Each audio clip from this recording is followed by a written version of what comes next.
soir. Bon, on commence un peu, excusez-nous de ce petit contretemps. Aujourd'hui, ce soir, on va parler d'un peu tout ce qui touche au dessin donc intuitif. On va appeler ça le dessin intuitif. Il est mieux connu sous le nom de dessin médiumnique. Je vais vous expliquer pourquoi je préfère appeler ça le dessin intuitif. On va parler aussi, on parle de quoi d'autre encore ce soir? La destinologie. On va vous expliquer un peu ce qu'on fait avec la destinologie. Donc, quel support convient à quelle personne. Et voilà, donc le sujet de ce soir va un peu toucher aux supports, qui sont souvent liés aussi au développement personnel qu'on appuie évidemment. Et nous allons commencer par le dessin intuitif. Je vais vous montrer plusieurs dessins que j'ai fait. Je vais vous expliquer un peu comment on fait pour les analyser. Parce que généralement, c'est mon dada, j'aime beaucoup le dessin intuitif. Parce qu'il y a beaucoup de symboles évidemment, et ça comme vous le savez, j'ai la petite page des symboles que j'essaie de maintenir au mieux et de donner un maximum d'infos par rapport à tout ce que je pêche à gauche, à droite pour amener quelque chose de complet. Parce que c'est vrai que des fois on tombe sur un symbole, sur un site il veut dire telle chose, sur un site il veut dire autre chose, et du coup on est un peu perdu alors qu'il suffit de piocher un peu partout pour arriver vraiment à une définition bien complète. Alors, en stage, par exemple, quand on fait un dessin intuitif, moi je demande toujours de commencer par demander aux personnes de faire une rosace. Alors je suppose que vous savez ce que c'est une rosace. On a tous fait quand on était petit. Voilà, c'est ça mais en simplifié. Donc je ne sais pas si on voit bien. Est-ce que je peux avoir l'image s'il te plaît? Comme ça, je peux voir. Ah, c'est pas cette image-là. Voilà. Vous voyez le style de rosace, ça, vous voyez bien. Généralement, donc moi je demande aux personnes de ne dessiner qu'une seule. Attendez, j'essaie de me cadrer. Voilà, qu'une seule rosace. Ici, je suis partie dans plusieurs. Et du coup, je ne sais pas comment je dois le mettre. Ah voilà. Et donc il y a 6 pétales. Et alors il y a 6 intersections entre chaque pétale en fait. Et je demande aux personnes donc comme il y a 6 pétales, ça va très bien avec les 6 émotions. Et donc je demande aux personnes de donner une couleur par pétale, mais qui est associée évidemment aux émotions de la personne. Tu peux dézoomer maintenant, je pense qu'on a assez. Voilà. Pourquoi demander aux personnes de mettre une couleur par pétale? C'est évidemment, oui, on utilise le compas, c'est plus joli quoi. Au moins on a les 6 pétales bien définis. Non, compas. C'est plus sympa. Et alors, généralement il faut faire l'analyse avec ce petit référentiel. Avec soi, donc la personne va dessiner sa rosace, elle va associer une couleur à chaque pétale qui sera associée à chaque émotion. Donc imaginons que le jaune c'est la joie, le rose c'est la surprise, le bleu c'est la tristesse. Souvent dans le dégoût, les personnes choisissent le brun ou le noir, ça c'est généralement c'est ce qui ressort le plus. Et en fait, grâce à ce référentiel, après, on va demander aux personnes de faire un dessin. Le mieux, c'est de demander de dessiner le monde, mais avec 3 choses importantes pour la personne. Donc là, on va partir vraiment dans un dessin intuitif. Après, j'expliquerai la différence entre dessin intuitif et dessin médiumnique. Donc là, la personne va dessiner le monde tel qu'elle le voit. Donc voilà, ça va vraiment être inconscient et même si on a conscience de ce qu'on se dessine et qu'on se dit voilà, moi je vais dessiner mon petit chien parce que c'est important pour moi, je vais dessiner un haltère parce que j'aime bien le sport et je vais dessiner un cœur parce que j'aime bien l'amour avec la planète, etc. Mais là on va voir, grâce au référentiel qu'on aura demandé avant, les couleurs du moment vont ressortir. Donc on va dire tiens, on va retrouver du jaune, donc on pourra l'associer à la joie, etc. Le seul hic, c'est que à chaque dessin, il faut un nouveau référentiel parce que vous pouvez demander de faire la rosace à quelqu'un. Du jour au lendemain, les couleurs vont changer. Donc un coup, ça va être la tristesse en bleu parce que ça fait penser aux larmes.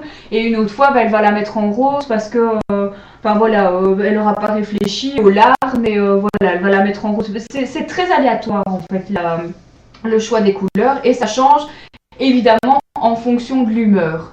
Donc grâce à ça, on peut déjà déceler dans un premier temps, dans un dessin, les couleurs. Maintenant, si vous avez ce genre de dessin, vous allez dire, ah ben tiens, si je n'ai pas... ça va, je vais me rapprocher.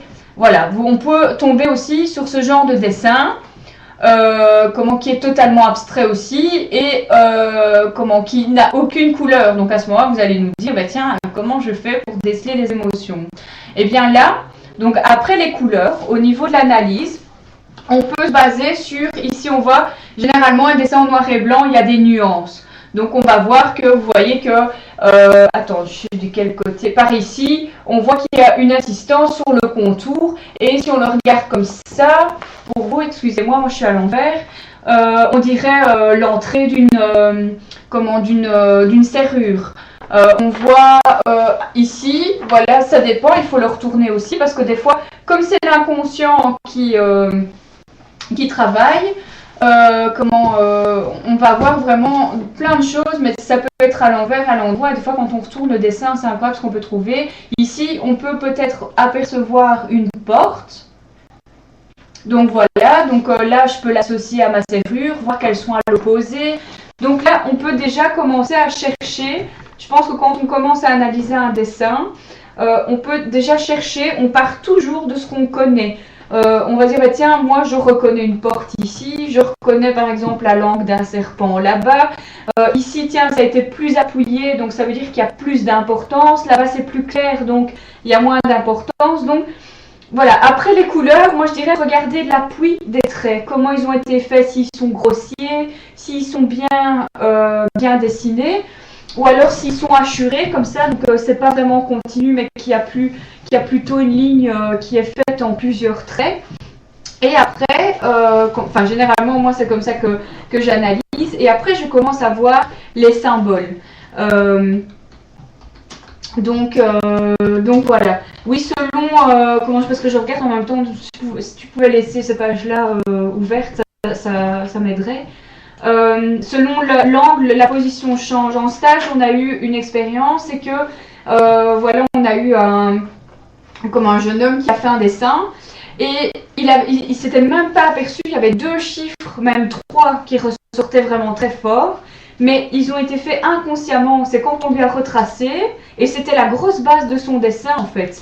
Alors qu'il avait dessiné comme une salle de cinéma, c'est ça qu'il avait dessiné, et on voyait clairement un 4, un 8, des fois il faut vraiment aller un peu plus loin, parce qu'il faut vraiment se dire que dans un dessin intuitif, il n'y a pas vraiment de réflexion, et qu'en même temps il y a une partie de l'inconscient qui travaille. Donc là, j'en viens par exemple au dessin médiumnique. Alors, est-ce qu'on peut croire à un dessin médiumnique ou non? Parce que souvent, ce sont des personnes qui se mettent en transe, des personnes qui pensent recevoir des messages. Des fois, on entend des choses, on pense à des choses, il faut les dessiner. Donc là, il y a quelque chose de conscient qui se passe. Quelque chose qui dit, je dois prendre un dessin et je dois dessiner ça. Donc, il y a un objectif en fait. Il y a l'idée, et après l'idée apparaît sur le dessin. Oui, je t'en prie. Ce qu'il faut savoir aussi, dans le cadre de ce que les gens appellent le troisième œil, on va parler là-dessus, sur cette base-là, le troisième œil. On ne découvre pas les capacités du troisième œil, mais lui emmagasine des informations. Des informations, on dirait, du domaine, entre guillemets, de l'irrationnel. À travers ces informations qui se concentrent, ces informations doivent, à un moment donné, s'extérioriser. On peut les extérioriser par ce qu'on dit des phénomènes de déjà-vu, des phénomènes de prédilection, mais très minimes, ou simplement tout reconcentrer sur un phénomène gestuel. Ce phénomène gestuel, c'est par exemple justement ce dessin intuitif médiumnique, ou aussi la peinture. Donc c'est l'ensemble de la perception extrasensorielle qui, elle, passe par l'intermédiaire gestuel de votre corps, un peu évidemment comme l'écriture automatique. Dans le cas de l'écriture automatique, nous avons là en général un esprit une personne décédée qui interagit à travers, bien sûr, les fonctions vitales du cerveau, du cortex, et qui se découle justement sur l'aspect physique. Nous sommes là à la base d'informations qui sont en général donc accumulées par, on va dire, entre guillemets, le troisième œil, et qui se reproduit gestuellement sur une feuille de papier. Rappelez-vous cette histoire du fameux mineur. Ce mineur, je ne sais plus le nom, j'oublie toujours le nom, c'est l'Alzheimer. Cette personne qui était mineure, un jour, bien, il y a eu des phénomènes irrationnels, perturbants, et il a commencé, rappelez-vous, je crois que c'était le sage, a commencé à peindre.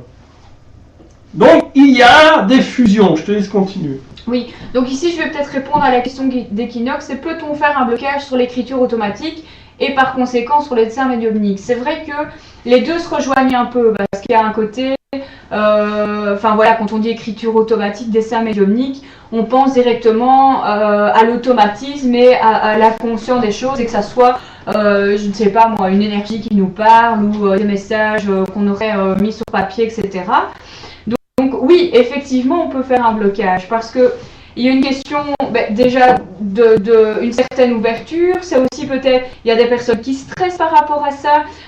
Il faut savoir que quand on fait une demande par rapport à une écriture automatique ou un dessin médiumnique, donc je parle bien du médiumnique, c'est qu'il faut être en accord et que la question normalement ne doit pas être personnelle, mais qu'il doit avoir un échange qui se fait et un respect par rapport à ça. Ça, c'est très important et on oublie souvent de le dire. C'est que lorsqu'on veut rentrer en contact, on va appeler ça comme ça, par l'intermédiaire d'une écriture automatique ou d'un dessin médiumnique, parce que le but, c'est d'avoir sur papier quelque chose de bien concret pour le lire et pour dire qu'il y a vraiment quelque chose.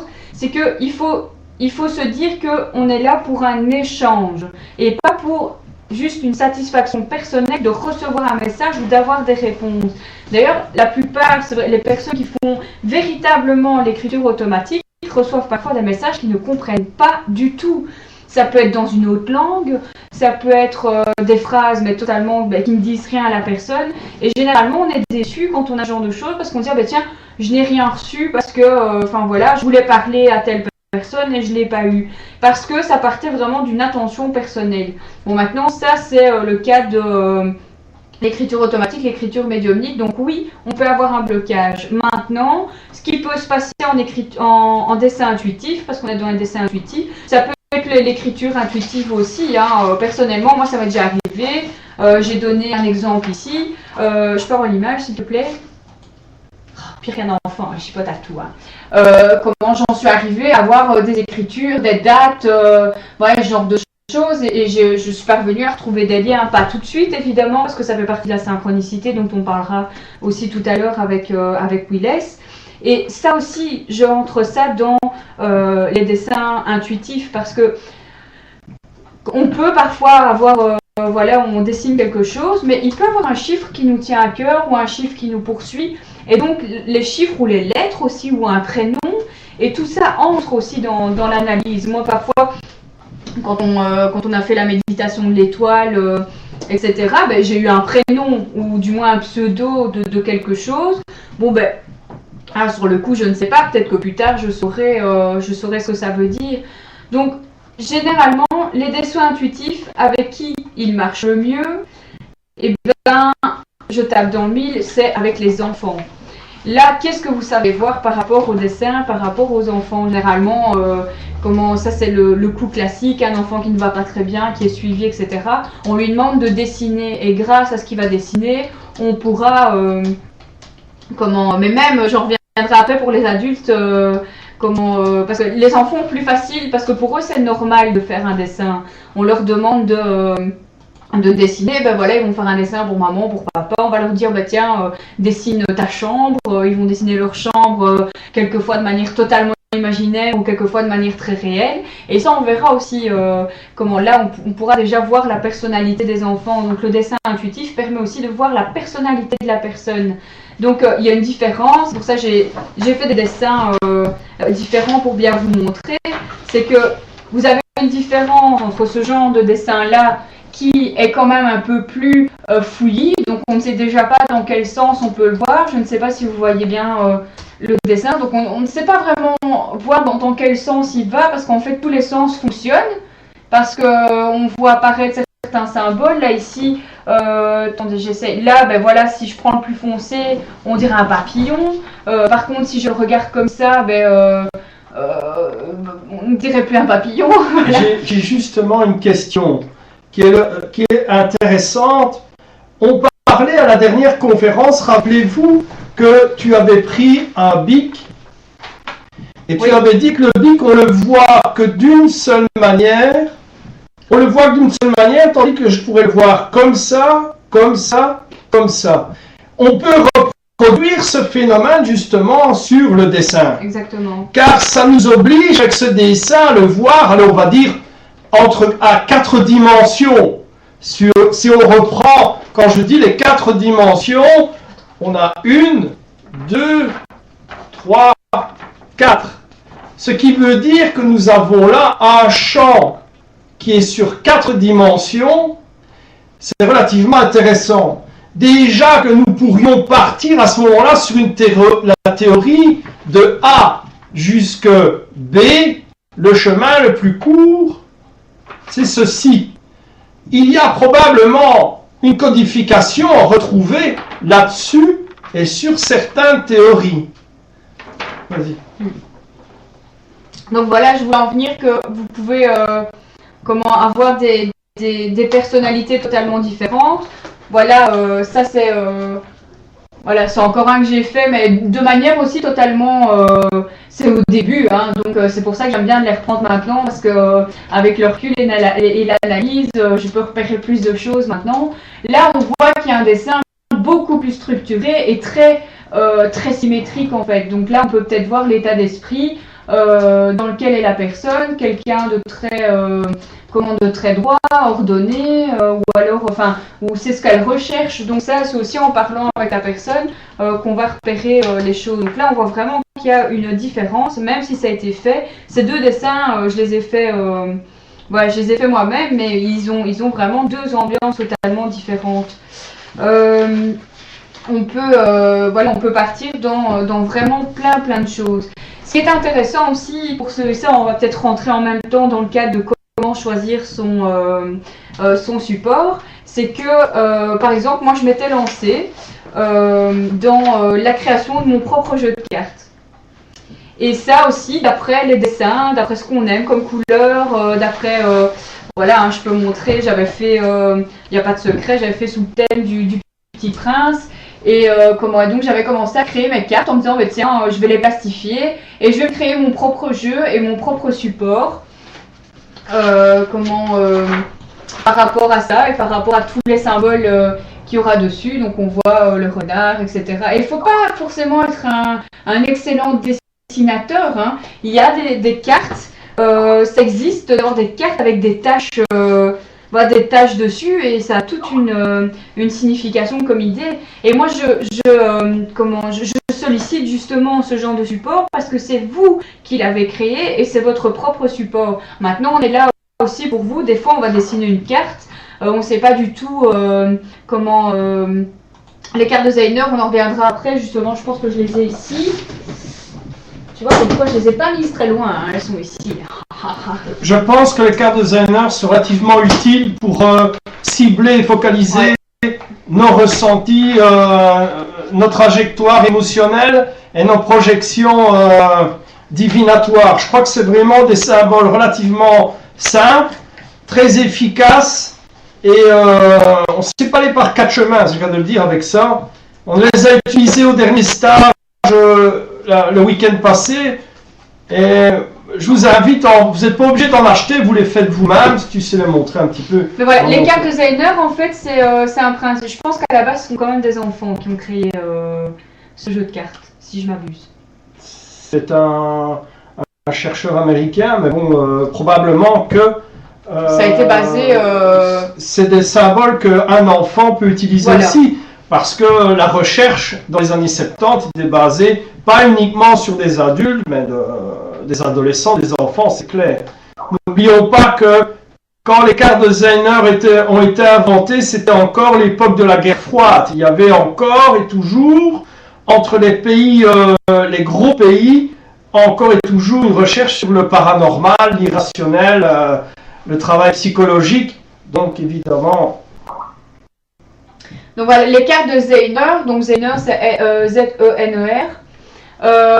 En fait, c'est un jeu de cartes avec, il y a 5 symboles en tout. Et ça dépend, on peut augmenter le nombre de cartes ou se baser sur 5. Généralement sur 5 c'est très bien. Où on va retrouver... Ouais, c'est perturbant parce que je me sais justement de... Il y a le symbole de l'eau, donc on voit les vagues. On va retrouver la croix ou le plus, ça dépend comment on en vit. Moi je dirais plutôt un plus parce que la croix, je verrais plus la barre verticale plus longue. Il y a l'étoile. C'est des dessins très basiques. Hein. Le cercle. Et alors, il y a le carré. Alors le but, comme ce sont des images, en fait, donc ces images-là n'ont pas été prises au hasard, évidemment, parce que ce sont des images qu'on a plutôt tendance à retenir facilement et à vite imprimer. Donc un carré, un cercle, un triangle, l'eau et la croix sont des images qu'on retient assez vite. Et le but, c'est de les retourner et de travailler son intuition, de se dire, voilà, là il y a le cercle, là il y a la croix, là il y a l'étoile, etc. Et on peut augmenter la difficulté en augmentant le nombre de cartes. Donc après en tout, par exemple dans ce jeu-ci, celui qu'on a ici, il y a 5 x 5 cartes, donc en tout il y en a 25. Donc là on peut vraiment se dire, bah tiens, sur 25 cartes, j'ai fait un score de autant. Donc voilà, ça c'est vraiment juste travailler l'intuition. Voilà, avec comment ça on peut la travailler seule. Donc, non, c'est encore une tête de nœud. Okay. Donc, comment voilà, oui, voilà, c'est ça. Ouais. Et donc, quand on travaille les cartes de Zener et associe un jeu que vous avez créé, et là, je suis sûre que votre support, votre support sera au complet, quoi. Donc voilà, c'est ce que je sollicite vraiment, c'est par rapport au dessin intuitif, c'est vraiment se créer ses propres dessins. Maintenant, ce que je conseille, c'est que des fois on a envie de dessiner, on ne sait pas trop ce qu'on dessine, on ne sait pas ce qu'on a dessiné, on ne sait pas analyser, parce que généralement quand c'est pour nous, c'est coordonné plus HOC comme on dit, donc quand c'est pour nous, on a beaucoup de mal à analyser, ou on n'est pas objectif. À ce moment-là, je conseille de laisser le dessin de côté et de le reprendre un peu plus tard et d'essayer de repérer des symboles qu'on voit en premier lieu. Donc imaginons je vois un cercle, ah ben tiens là on dirait que j'ai écrit un 3 et au fur et à mesure tout va se mettre en place en fait. Donc ça c'est vraiment des supports. Maintenant, ce que Willès conseille aussi, c'est au niveau de la peinture médiumnique, enfin peinture intuitive, on va appeler ça comme ça on ne mélange pas tout aujourd'hui. C'est une méthode qui fonctionne très bien aussi. C'est décidément, ça va recommencer ce soir, c'est chouette. C'est d'avoir peut-être c'est d'avoir une toile, donc de se dire ok bon je vais peindre quelque chose et je vais peut-être pas la finir. Donc ici je vais peut-être partir de la toile ici, là où Willès a bien fait de la prêter. Qui a été construite pas en une fois en fait. Donc ça a été fait au fur et à mesure, à chaque fois. Attends, parce que du coup je dois recadrer. Là non plus, on ne sait pas dans quel sens on peut la regarder, c'est totalement abstrait. Alors c'est beau, c'est pas beau, ça c'est une question de goût. Généralement, voilà, c'est très coloré, c'est très explosif. On voit encore, il y a des cercles. À ce moment-là, je dessinais beaucoup de cercles. Maintenant, j'ai compris pourquoi. Mais ça fait, il y a des fois. Il faut quelques mois avant d'arriver à comprendre ce qu'on va dessiner et, voilà, parce que c'est totalement inconscient. Mais sur le coup, comment expliquer ? On exprime. J'ai l'impression qu'on exprime une pensée quand on peint ou qu'on dessine, même si on ne sait pas ce que c'est, on exprime des choses. Voilà, il y en a qui disent c'est une galaxie, il y en a qui voient une planète Terre, il y en a qui voient... Enfin voilà, il y a vraiment plein de choses et on ne sait pas dans quel sens... Il faut savoir, que il faut savoir que notre système visuel et l'acquisition d'une image ou d'une tâche à la rigueur, notre cerveau essaye toujours de retrouver un point qu'il connaît. C'est un petit peu l'astuce des chasseurs de fantômes où dans le reflet d'une glace, on a par exemple une tache et on croit que c'est un visage, ce qui n'est pas toujours évidemment faux. Parfois on peut avoir le reflet d'un esprit, mais très souvent, vous savez toujours le test des psychiatres, ces fameuses taches là, et on dit qu'est-ce que vous voyez? Eh bien, il ne faut pas être à ce moment-là rationnel et dire c'est une tache. Non, c'est pas vrai. Il y a ce système imaginatoire de réflexe aussi, et vous devez avoir cette imagination, de dire moi je vois un éléphant, je vois une caisse avec 50 000 € dedans, donc là, il faut que la personne sente que vous avez un travail d'imagination. Pourquoi? Eh bien c'est très simple. Si vous êtes engagé dans un milieu, je vais dire, où vous devez avoir aussi l'esprit d'initiative. Ça veut dire que si on vous met du terre à terre, vous allez suivre ce terre à terre dans une mission particulière de votre travail. Mais dans ce terre à terre, il peut y avoir un événement où vous devez prendre vos responsabilités. Donc avoir des initiatives au-delà de votre mission.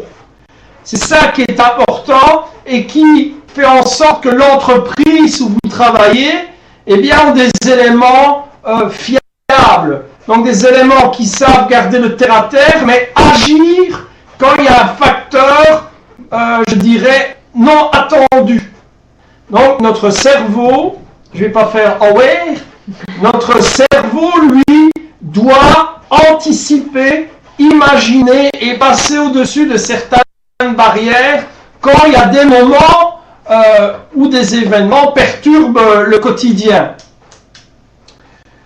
Je te laisse continuer. Oui, donc là, par rapport à ces fameuses tâches qu'on peut interpréter, là on a déjà, on va rentrer déjà peut-être dans les premières explications, par exemple l'encromancie, ou encore moi je pense directement à la cafédomancie, donc ça c'est la lecture dans le marc de café, donc c'est plus connu sous ce nom-là, le marc de café. Et là, en fait, pour savoir comment ça marche, c'est aussi une simple interprétation de tâches, de dessins qui se formeraient, etc. En fait, l'encromancie, généralement, la personne vous demande de prendre, donc vous avez une feuille devant vous, de prendre, il y a Audrey qui dit que ça tirait bien, mais lui, il ne lirait pas, il boirait le café de tout le monde. Donc, l'encromancie, on prend des tâches, et alors on fait des points comme ça un peu partout sur la feuille, on la plie, en 2, en 4, en 6, enfin voilà, ça dépend de ce que le médium, le voyant demande. Et là, c'est une interprétation de tâches par rapport à l'énergie qu'on a mis. Il faut souffler sur la feuille, enfin il y en a qui vous demandent de respirer un coup avant de la plier. D'ailleurs, à cette occasion, tu sais bien comment on travaille, on a une amie qui vient, qui est Maria, au salon de voyance ici au mois de février. Elle pratique l'encromancie. Qui pratique, la nécromancie.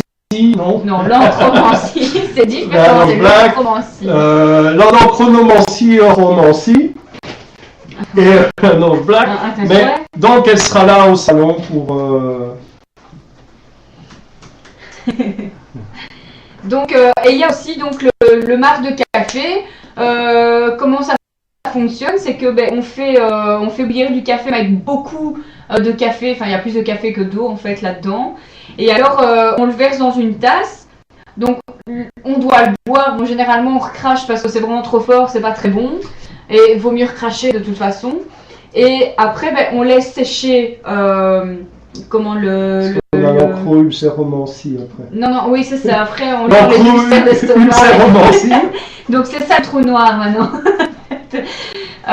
Donc, on laisse sécher. Et alors, en retournant, donc là, déjà, rien qu'à la façon dont on a bu, la trace que ça a laissé sur la paroi de la tasse, là, on sait déjà voir la personnalité de la personne. Donc, est-ce que comment est-ce que c'est plus épais, est-ce que c'est plus fin, donc la manière dont on doit poser nos lèvres sur la tasse, là déjà il y a une description de la personnalité. Et alors après, on demande à la personne de lécher un petit peu le doigt et d'aller faire des tampons dans la tasse. Et là, il y a des dessins qui apparaissent. Donc moi, je me souviens la première fois, on m'a montré la tasse, on m'a dit qu'est-ce que tu vois? Je voyais rien du tout. Et alors, on m'a dit, mais si, regarde, il y a un coq. Et je suis en train de regarder, en train de me dire, où est-ce qu'il voit un coq, lui? Donc voilà, ça c'est vraiment c'est une habitude en fait, je trouve, de déceler des dessins, de pouvoir voir des choses comme ça, qui peuvent être vues de manière totalement différente d'une personne à l'autre. Donc voilà, donc ça j'ai pensé directement à ces supports-là. Maintenant, parfois, on est à la recherche de support et on ne sait pas quoi. Voilà, on aimerait bien se lancer un peu dans la voyance, on aimerait bien se lancer pour aider les gens. Généralement, c'est mieux. Donc voilà. Normalement, quand on part dans ce principe-là, il y a beaucoup de retours. Bon, même si malheureusement, il y a encore trop de retours pour les gens qui en ont qu'au pépette et plus, et pas pour aider les gens. Généralement, je conseille, c'est vrai, dans un premier temps, quand on ne sait pas, qu'on ne sait pas si c'est les cartes, on ne sait pas si c'est le pendule, je vais un peu parler de tout aujourd'hui, parce qu'aujourd'hui, Willis me laisse parler. Hein, ça va, tu ne t'ennuies pas trop, c'est pas trop difficile. Et la première chose que je propose, en fait, c'est de partir dans le dessin intuitif, justement, parce que ça permet vraiment à la personne de se découvrir plein de choses. Parce qu'au départ, on se dit, on est bloqué, parce qu'on se dit, je ne sais pas dessiner, je ne sais pas quoi dessiner. Enfin voilà, ce sont des choses qui peuvent bloquer, ça c'est vrai. Comme l'a dit, c'est Equinox, je pense, qui a demandé tout à l'heure si on pouvait avoir un blocage. C'est que oui, ce blocage d'avoir ça, et de se dire, mais mon Dieu, quand je vais faire pour la remplir, qu'est-ce que je vais mettre dessus? Je dois écrire un texte, qu'est-ce que je vais mettre? Je dois faire un dessin, qu'est-ce que je dois faire? Ça peut être vraiment un blocage pour les personnes de ne pas non plus oser salir la feuille. Moi, j'ai déjà eu une personne, j'ai demandé de faire un dessin, n'importe quoi. J'ai dit, écoutez, vous dessinez ce qui vous passe par la tête. Et la dame, elle a fait une ligne verte. Tu te rappelles? Une simple. Elle était hachurée comme ça, donc elle s'est amusée à la dessiner comme ça, mais tout au travers de la feuille. Donc j'avais juste une ligne verte comme ça, tout au long de la feuille. Alors on se dit comment analyser ça, mais ça signifie tellement de choses. Donc des fois on se bloque aussi sur dire tiens, j'ai dessiné qu'un point au milieu d'une feuille, mais ça veut tout dire parfois. Au stage, encore une fois, j'ai eu des dessins mais aussi totalement différents. J'ai eu des personnes qui m'ont dessiné un petit truc comme ça, j'ai eu des personnes qui m'ont dessiné sur toute la feuille, et j'ai eu une personne, elle m'a dessiné 3 petites choses. Elle m'a dessiné un cœur, un arbre et un sourire. Mais ça voulait tout dire, il n'y avait pas de couleur et il n'y avait pas de chichi, rien du tout. Donc là, on peut déjà partir sur une analyse de la personne en disant, ben voilà, ça c'est une personne simple qui a dessiné de la manière la plus simple possible les 3 choses les plus importantes pour elle. Donc là, c'est intéressant aussi, même s'il n'y a rien, quelqu'un qui vous rend en feuille blanche en disant voilà c'est mon dessin, il y a quelque chose à analyser aussi, évidemment. Donc je conseille toujours aux personnes, quand on ne sait pas trop quel support prendre, qu'on est débutant et qu'on se teste, qu'on se cherche, pour moi c'est la meilleure façon d'apprendre à faire connaissance avec soi. Parce qu'on peut être étonné de ressortir des dessins, des couleurs. Moi j'ai sorti ça, j'étais vachement étonnée parce que j'avais ce truc de la toile blanche en me disant j'ai une idée générale de ce que je voudrais faire et au final c'est pas ça du tout quoi. Donc j'étais partie sur un beau dessin et pour finir j'ai dit j'aime pas et puis je fais oh ça c'est beau et hop j'ai continué quoi. Donc voilà. Et ça prend aussi vraiment à une concentration.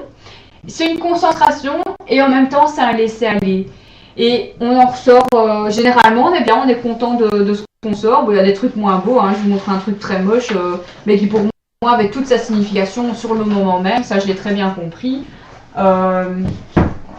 Donc voilà, rien à voir au niveau du dessin. Voilà, ça fait un peu penser à un chemin avec un chemin boisé. Comment c'est pas vraiment une route parce qu'on voit qu'il y a plein de choses sur la route aussi. Donc là aussi on peut vraiment analyser la manière dont l'arbre a été fait. Ils sont très grands, ils sont très fins, il n'y a pas de feuilles dans le bas, il y a des feuilles plutôt en haut. Ça a été fait de manière, sont des boucles. Donc tout ça, c'est vraiment à analyser en fait. Donc voilà, ça c'est le conseil que je donnerais et je vous conseille aussi de tester. Et alors je ne sais pas si elle est déjà en ligne Audrey, parce qu'on a créé une page qui s'appelle la destinologie.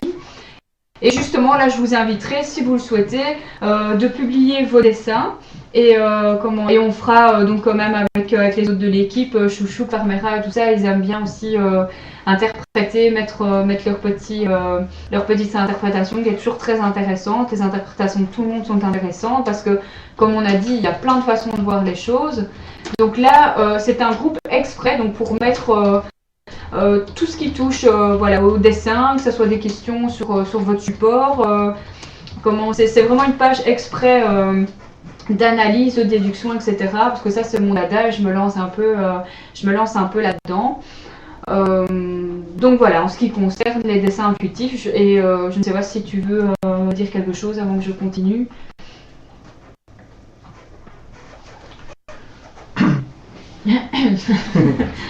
Sur le travail des couleurs et des dessins, c'est relativement très proche des dessins du mandala. Le travail de l'extériorisation émotionnelle de diverses couleurs. Ce qui est intéressant de savoir, c'est qu'une couleur peut agir sur notre émotion une journée positivement et chez une autre négativement. C'est pour ça qu'on joue avec des couleurs, par exemple, comme le vert qui fait peur, qui représente le diable, le jaune qui représente la lumière, le noir qui représente l'ombre. Il y a toute une osmose de couleurs qui agit sur l'aspect émotionnel. Nous avons maintenant, à l'heure actuelle, beaucoup de symboles de couleurs. Pour reprendre celui qui est apparu médiatiquement actuel, c'est ce fameux arc-en-ciel dont on retrouve dans la partie, je dirais, homophobe, je dis bien, c'est bien le terme, le travail. C'est le drapeau. Voilà, ce fameux drapeau. C'est pas l'homophobie, hein, c'est le drapeau. Ah bon, je ne suis pas très connecté sur tout ça. Pourquoi? C'est très simple, je ne suis pas contre tout ça, mais l'histoire nous apprendra que beaucoup de choses nous ont précipités après dans des guerres et des conflits. Bref, c'est pas l'objet aujourd'hui, mais l'arc-en-ciel donc donne le reflet de toutes les émotions d'une personne, soit d'attirance évidemment sexuelle, soit d'attirance par l'ouverture, ou évidemment la fermeture, où là il y a plus de sombre, il y a du gris, il y a du bleu foncé, il y a du noir. Bref, ce que je veux dire en fait, c'est que une couleur le matin joue un rôle important sur le déroulement de la journée. On sait tous, par exemple, quand le printemps est là, le soleil est là, on regorge de vitalité. Quand l'hiver est là, on ressent qu'on doit se contenir, se maintenir. Pourquoi? Bien sûr, il y a du blanc, il y a la neige, mais la journée est beaucoup plus courte. Donc, ces couleurs jouent aussi un rôle avec le temps, et le temps joue un rôle dans notre évolution, notre comportement. Le mandala reprend cet ensemble. Ce qui est intéressant pour Epsilon 5, c'est que dans les stages, on travaille avec notre ami Alda pour extérioriser vos émotions. Mais dans ces émotions, nous repérons des couleurs qui sont plus fréquentes que d'autres. Imaginons s'il y a plus de noir, il y a un problème quelconque émotionnel ou une désignation d'objectif personnel qui est annulée. Je veux dire par là, si j'avais l'objectif d'avoir de grandes études, je me rends compte que j'ai fait fausse route. Il y a toute une noirceur psychologique qui s'instaure et on a tendance à interagir sur des couleurs plus foncées. Mais il y a un apport méditatif et un apport gestuel. Nous avons apporté dans nos stages les trois fonctions, les couleurs de dessin type mandala ou encore l'arbre de vie. En deuxième, nous avons apporté la vision claire de ce qui ne fonctionne pas émotionnellement. Je veux dire que si c'est du noir, du gris, on va le souligner et puis nous allons travailler tout ça gestuellement. Donc nous avons un outil particulier, un outil qui sera mis au jour, il est breveté, il est efficace. Toutes les personnes qui l'ont utilisé dans les 2 premiers stages ont fait un sans faute et on va travailler gestuellement la projection de notre négativité ou positivité. Dans la négativité, ce sera un travail gestuel combatif et qui annule la négativité. Et dans le cadre de la positivité, ce sera l'extériorisation et voire même une forme de voyage astral. Un développement, un lancement énergétique, un flottement psychologique et aussi parapsychologique. Je te laisse continuer. Donc voilà, moi je vais enchaîner peut-être sur autre chose. Je vais vous parler en fait, je vais vous parler d'un peu de tous les supports qu'on pourrait rencontrer et envers lesquels parfois on hésite parce que souvent on est atterré.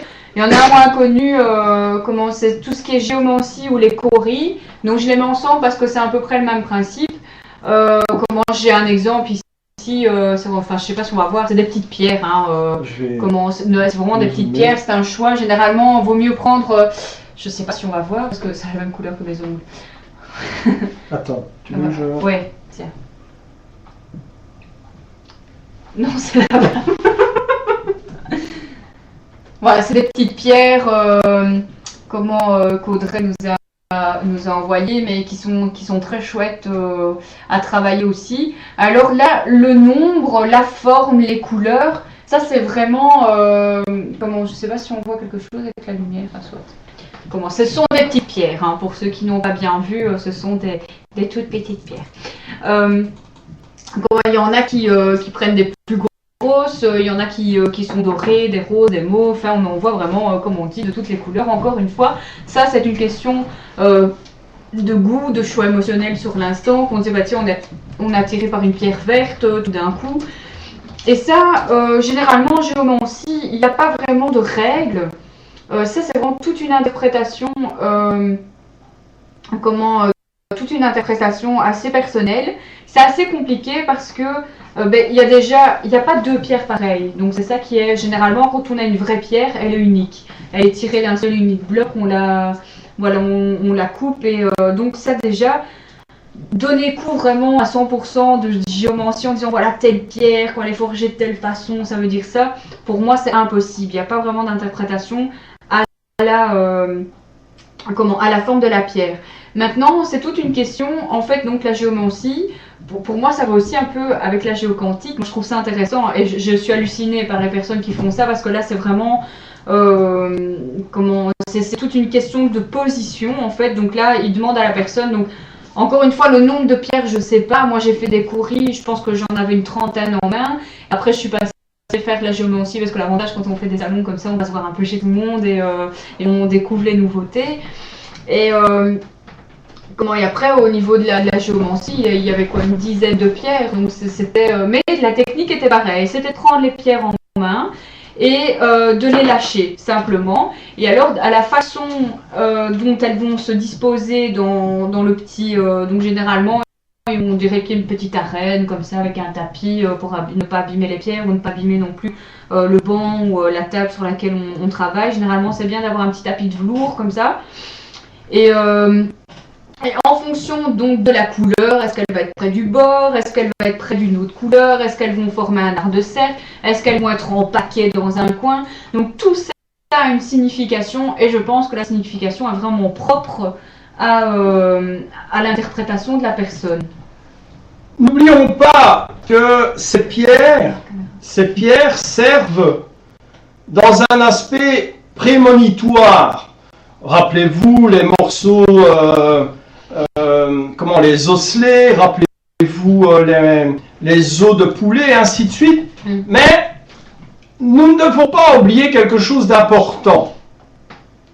Nous avons là affaire à de la matière. Cette matière, pour le moment, il y a encore des recherches parce qu'on découvre non seulement l'aspect cosmique extérieur, mais microcosmique. Le flux microcosmique d'une matière n'est pas encore complètement comprise. On a trouvé que les protons et ainsi de suite jouent un rôle, une concentration d'énergie pouvant condenser la matière et la faire solide. Mais nous savons aussi qu'il y a d'autres énergies qui, elles, dominent l'ensemble. Ce qu'on essaye de découvrir maintenant, c'est de savoir si cette chose qui est solide ne vient pas d'une matière dite noire, inexistante, non visuelle, mais qui produit une force. Et cette force que nous avons dans cette pierre, nous l'avons aussi.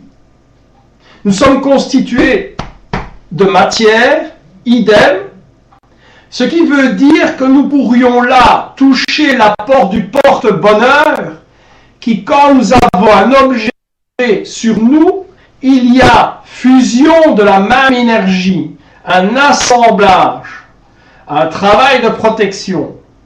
Nous pouvons donc trouver dans une volonté, une extériorisation d'énergie vitale, une imposition sur la matière, le moyen de pouvoir avoir des phénomènes de prémonition. Je te laisse continuer. D'ailleurs, on verra sur les détails plus tard. Avec ce que tu dis, moi ça me fait penser à une histoire que j'ai entendue, c'est par rapport au film Le Secret. Je suppose qu'il y en a pas mal d'entre vous qui connaissez, vous connaissez du moins la petite histoire. Il y a un chapitre qui s'appelle Le Caillou Magique. Enfin, moi je trouvais ça beau et j'ai fait cet exercice et c'est vrai qu'on voit les choses autrement. Comme tu as dit tout à l'heure, c'est vraiment toute une question de manière de voir les choses. En gros, l'histoire, pour faire très bref, c'est un homme qui un jour il va marcher et alors il est attiré par une pierre par terre. Donc des fois, tu sais, c'est comme les enfants. Ah, ça ressemble à un cœur, je le prends, je vais l'offrir à maman. Il y a une fleur au milieu d'un champ de rien, il va aller l'accueillir. Enfin voilà. Donc cet homme-là ramasse une pierre qui l'a attiré, qu'il trouvait un peu particulière et il l'a toujours mis dans sa poche. Et à chaque fois, il sortait ses clés, la pierre, il les mettait sur la cheminée et quand il repartait le matin, il remettait la pierre. Et en fait, cette pierre, pour lui, elle lui portait bonheur en fait. Et un jour, il croise, je crois que c'était un Africain ou quelque chose comme ça, je ne sais plus, c'était un monsieur qui venait d'Afrique en tout cas. Et il explique que son fils est malade, qu'il a une maladie, etc. et qu'on ne sait pas le soigner, qu'il n'a pas d'argent, etc. Et ce monsieur-là met ses mains dans ses poches et il ressort la pierre et il lui dit écoute, ça c'est une pierre magique, retourne avec et ton fils ira mieux. Et en fait, il explique, il dit je savais tellement pas quoi faire pour cet homme, j'ai essayé de lui donner de l'espoir en lui disant que cette pierre était magique alors que pas du tout, pour lui c'était une pierre banale qu'il avait ramassée. Et je crois que quelques semaines plus tard, il reçoit un mail de ce monsieur-là qui était retourné en Afrique et qui demandait de lui renvoyer d'autres pierres parce que ça avait fonctionné et pour lui, les pierres étaient magiques. Et en fait, il les vendait là-bas pour avoir de l'argent et soigner cette fameuse maladie. Donc, en fait, cet exercice, tout ça pour avoir... on nous conseille de ramasser une pierre, donc d'aller marcher. Donc déjà ça, c'est un très bon exercice. Et de ramasser une pierre qui nous attire par rapport à la couleur, la forme, etc. Et de la mettre sur la table de nuit avec à chaque fois de la prendre avant de dormir et de penser à quelque chose de positif qui nous est arrivé durant la journée. Je raconte beaucoup cette histoire, mais pour moi c'est très important parce que la plupart du temps quand on n'arrive pas à dormir, c'est qu'on est tracassé par voilà, par plein de petits par plein de petits soucis auxquels on pense justement avant de dormir parce qu'on est posé, qu'on ne pense à rien. Donc ce petit exercice permet vraiment de rester sur une note positive, comme on dit, sur la journée. Tu as envie de dire quelque chose? Sur le travail de cette pierre qu'elle vient d'expliquer, un médecin, un scientifique pourrait dire, avec cette pierre, ça a joué à un phénomène placebo. Vous savez tout ce que c'est. Phénomène placebo, eh bien, c'est faire croire que vous prenez un médicament et l'aspect psychologique joue sur le physique. C'est encore un grand mystère de voir des gens qui arrivent à moins souffrir parce qu'on a pris la peine de discuter avec eux, de leur faire croire qu'un médicament que... Ce qui veut dire quand même par là que nous avons des capacités de gérer parfois un mal très difficile. Mais quand j'étais enfant, j'avais 7-8 ans et j'ai rencontré des gitans. Et ces gitans me disaient qu'on a un problème avec quelqu'un qui a un petit peu essayé d'ennuyer une famille. Ils se projettent sur des pierres. Et souvent, j'entendais, quand j'allais les voir, parce que j'ai connu tellement de gens dans les domaines ésotériques, ils disaient, à la personne mauvaise, on ne va rien te faire. Mais chaque pierre que tu vas trouver sur ton chemin, nous serons derrière. Je ne sais pas si certains d'entre vous connaissent des gitans, mais cette légende, cette fable, qui parfois malheureusement est pratiquement authentique et à ses effets, disait à la personne malveillante, tu peux partir du camp, tu peux partir, mais chaque pierre que tu rencontreras, nous serons derrière. Ce qui veut dire que c'est un peu l'image de donner un mauvais sort sur le reste de l'évolution de la personne. Je me rappelle de cette histoire, j'avais 7 ou 8 ans, et là je fais un grand signe à tous ces voyageurs. On a chacun ses points communs, et voilà, c'est la petite histoire aussi en plus de ce soir. Voilà. Ben voilà, donc c'était juste pour expliquer qu'il y a ce support-là qui existe. Alors, j'ai juste parlé un petit peu des coris. Donc les coris, ça c'est plus vraiment une spécialité, surtout on retrouve surtout ça au continent africain. C'était, moi je me souviens, Mama Bernadette qui faisait les coris. C'est une maman avec vraiment l'accent africain et tout ça. Et ça, je vous assure que c'est... j'ai eu plein de frissons pendant la consultation, c'était vraiment hallucinant. Et elle, c'était vraiment... c'est les coris, donc ce sont des petits coquillages comme ça un peu... j'en ai pas ici parce que pour en trouver des vrais, il paraît que c'est assez rare et il y a beaucoup de contrefaçons et beaucoup de faux. Donc apparemment, elle les reconnaît, elle les claque contre ses dents et alors elle dit oh c'est un vrai, c'est un faux. Enfin c'est vraiment à l'ancienne. Voilà, merci pour le Ricard. Pas de glaçon? Oh, c'est pas du Ricard, c'est du merci, allez. Et donc, comment là aussi, c'est le même principe, c'est avoir les coris donc dans les mains, et là aussi on a des grandes, des petites, il y a des colorées, il y a des plus noirs au niveau sur les côtés, et alors là aussi à la manière dont on les lance, comme elles sont placées, etc. Et alors elle parle, et hop elle reprend les courriers, elle les relance, et hop elle redit quelque chose, et hop elle les reprend, elle les relance. Enfin, c'est vraiment très impressionnant de voir ça, c'était très fluide, c'était très net, et la manière dont le courrier tombe, etc. C'est vrai, ça a vraiment une signification, parce que il tombe face au tapis, sur le côté, enfin... Donc voilà, pour moi, j'ai réuni un peu ces techniques ensemble parce que c'est une question d'orientation, de pierre, de coris. Donc voilà, c'est assez similaire, mais bon, ça vient de pays différents. À ce niveau-là, c'est aussi le système des osselets. N'oublions pas que tout ça est ancestral et très très ancien. Dans l'époque sumérienne aussi, il y avait ce travail. Mais dans l'époque sumérienne, on ne retrouve pas beaucoup d'objets prémonitoires. C'est là la question. Pourquoi on ne trouve pas directement des ustensiles, je veux dire des supports, quelques-uns?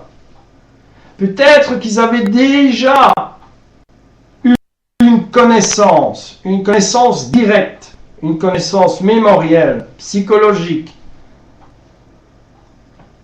Ensuite, on retrouve les tarots, les premiers tarots en Égypte.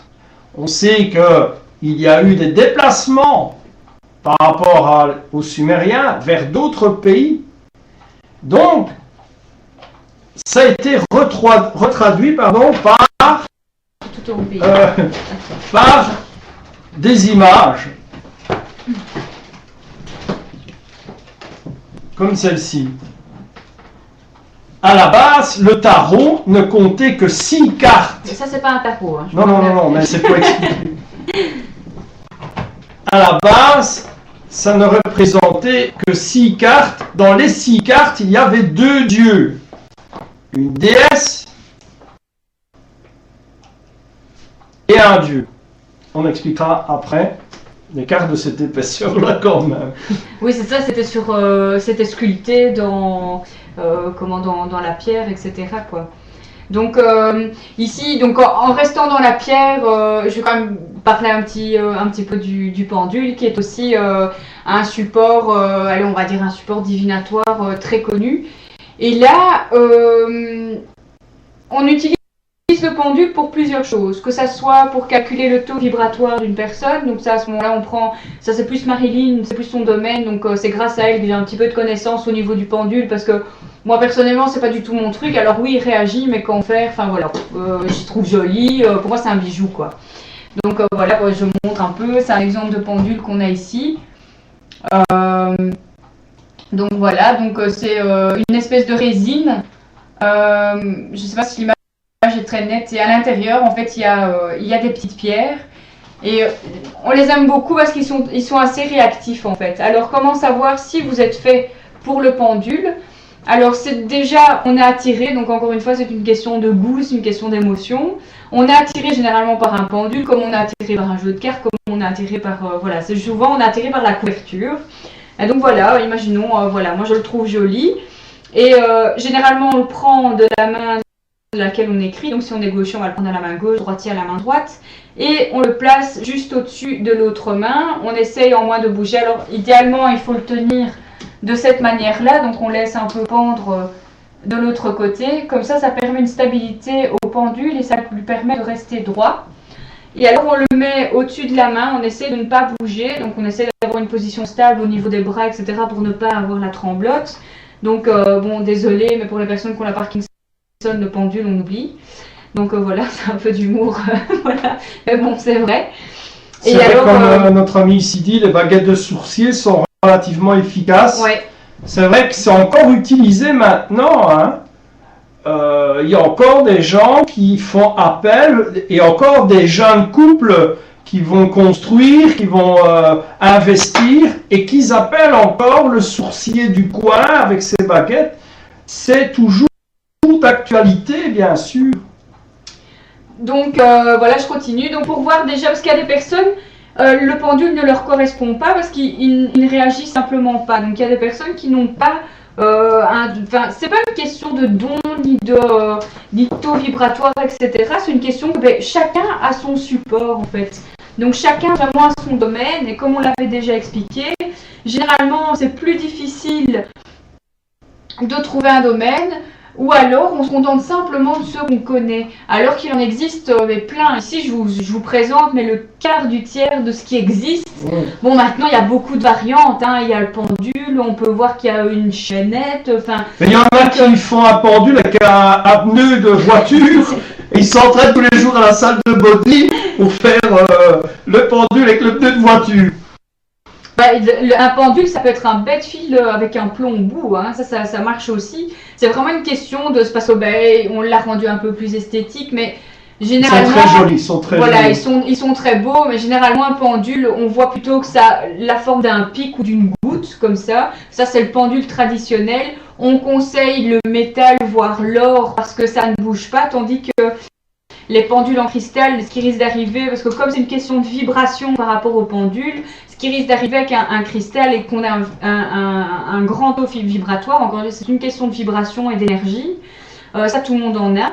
le pendule peut se fendre. Donc à ce moment-là, voilà. Quand on a recherche de pendule, il y a quelques personnes qui achètent un pendule qui malheureusement le cassent.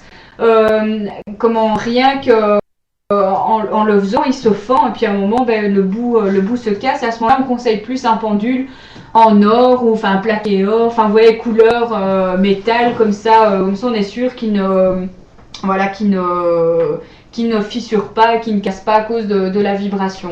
Il y a si tu me permets, une anecdote au stage de la semaine passée. Je vais donc chez la personne qui nous accepte pour le stage et à un moment donné, elle doit utiliser son pendule pour les taux vibratoires.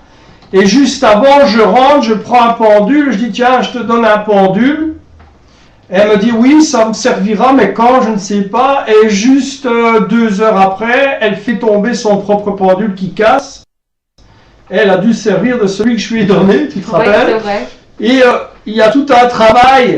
Le taux vibratoire est intéressant pour voir aussi, je dirais, notre état. Et on peut jouer avec le pendule pour voir notre taux vibratoire pour ensuite aller faire un dessin intuitif. On peut accouder, je vais dire, un encens. Pourquoi je parle de ça? Pour avoir une idée personnelle, une mise en confiance aussi pour un travail avec votre support et certainement aussi une certaine protection énergétique.